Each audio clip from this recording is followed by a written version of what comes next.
unë i fiksohem që edhe kjo kohë do të jetë jo dialog për fushat. Do të thonë rrezikojnë që të përdoren për akuzime reciproke, për mobilizim elektoral në vend të negociatave serioze siç e thash.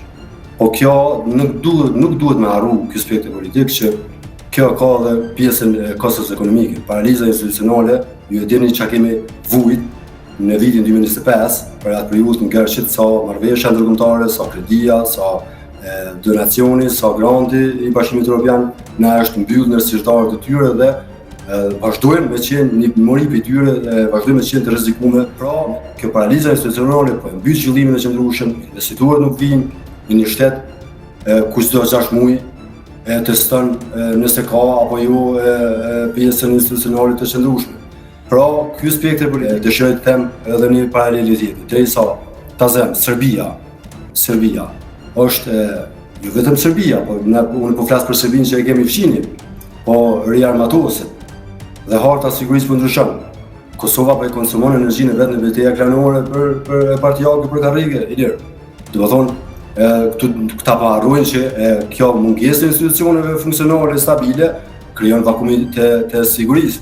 Një shtet ku s'ka president, të zgjedhur, ku s'ka një qeveri stabile, ku nuk e ka një kuvend i cili funksionon, edhe që komunikon me botën demokratike, atëherë që na jo vetëm izolohemi në kuptimin ndërkombëtar, por edhe rrezikohemi edhe për sa i përket pjesës së sigurisë, se s'ka kush me kënd komunikoj këtu.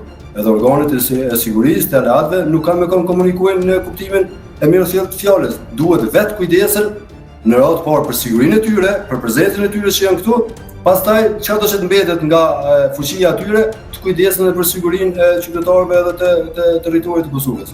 Pra, ne jemi duke rrezikuar shumë në këto kohë jashtëzakonisht paqëndrueshme, globale, por edhe rajonale, ne kemi shembuj shumë të freskët, edhe të manovrave të Serbisë, por edhe të armatimit që parametohet çdo ditë nga Rusia dhe nga Kina, dhe ne orvatemi edhe nuk merremi vesh për një president i cili tek e fundit ka me qenë një figurë kurtuazie, një figurë më shumë e protokollit se sa ndonjë vendimi ekzekutiv të thepit. Por kjo vlen, një president që s'ka fuqi do të vlente sikur t'i takonte ose shoqërisë civile, ose konsensusit, ose opozitës.